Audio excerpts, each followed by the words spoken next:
अब बात कर लेते हैं उत्तर प्रदेश की। बात लखनऊ में गिरफ्तार अलकायदा आतंकियों की जिनसे पूछताछ की गई है। अब तक दिल्ली पुलिस की टीम भी अब लखनऊ उनसे पूछताछ के लिए पहुंच गई।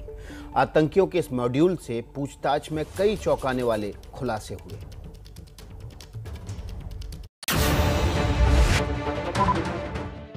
मिन्हाज और मसीरुद्दीन जिस AQIS आतंकी संगठन से जुड़े थे, स्पेशल सेल की एंटी टेरर यूनिट ने उसका साल 2015 में खुलासा किया था और 6 आतंकियों को गिरफ्तार किया था। गिरफ्तार आतंकियों में 2 उत्तर प्रदेश के ही संभल जिले के रहने वाले थे और अब दिल्ली पुलिस की स्पेशल सेल मिन्हाज और मसीरुद्दीन से उनके आका उमर अल मंडी के बारे में जानकारी जुटाना चाहती है, क्योंकि इस शख्स का भी पश्चिमी यूपी से कनेक्शन है।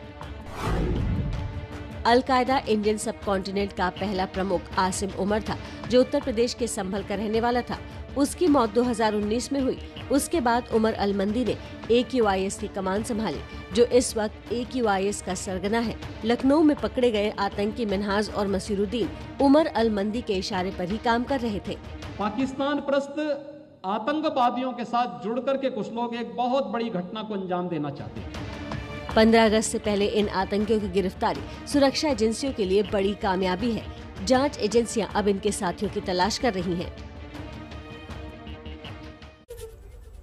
तो इस खबर पर लगातार खुलासे हो रहे हैं। लगातार सुरक्षा एजेंसियां पूछताछ के जरिए नए नए राज इन आतंकियों के मुंह से उगलवा रही हैं। हमारे साथ संजय त्रिपाठी लखनऊ से ज़्यादा जानकारी के साथ जुड़ गए हैं। संजय, एक बड़ी खबर जो ये है कि अगर सही टाइम पर ये नहीं पकड़े जाते तो 7 दिनों के भीतर ही धमाका हो सकता था।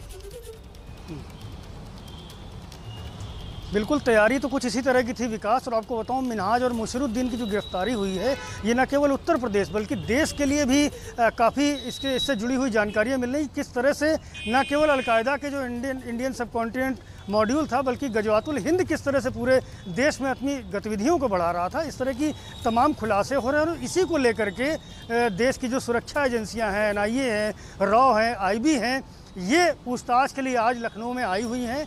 लगातार मिन्हाज और मसीरुद्दीन से नए नए खुलासे हो रहे हैं। ATS तो पूछताछ कर ही रही है, बाकी अब ये एजेंसियां भी पूछताछ करेंगी और समझेंगी कि देश भर में किस तरह ये लोग अपना नेटवर्क फैलाए हुए थे, कहाँ कहाँ इनके और दूसरे प्लान हो रहे थे जिनको ये एक्टिव करना चाहते थे, कौन कौन से मॉड्यूल पर काम हो रहा था। दिल्ली की स्पेशल सेल भी लखनऊ आई हुई है, उसके भी कुछ अफसर आए हैं जो पूछताछ करेंगे। और जहाँ तक आपने बात की कि 7 दिन में ब्लास्ट की, तो ATS लगातार 1 हफ्ते से मिन्हाज के घर पर खुफिया तौर पर निगरानी कर रही थी, ऐसा हमारे सूत्रों का दावा है।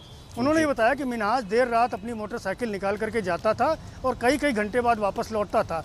तैयारी कुछ इस कदर थी कि 7 दिन के भीतर ही किसी घटना को अंजाम दिया जाएगा। एक आतंकी घटना का जिस तरह का इनका प्लान था, वो करने की तैयारी थी। और चूंकि बड़े मंदिरों में इन्होंने देखा कि सुरक्षा का घेरा बहुत सख्त है, ऐसे में चुना गया छोटे मंदिरों की रेकी भी हुई। लखनऊ का जो सेतु हनुमान मंदिर है, जहाँ मंगलवार को खासतौर पर खासी भीड़ होती है, वो जगह इन्होंने चुनी थी, ये ATS सूत्रों का दावा है।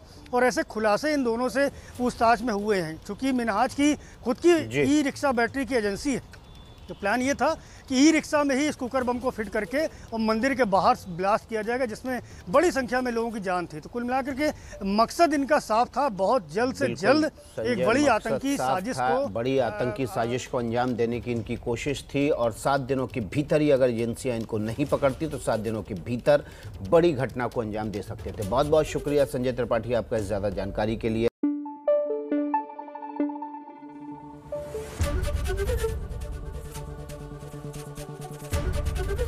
ABP न्यूज आपको रखे आगे।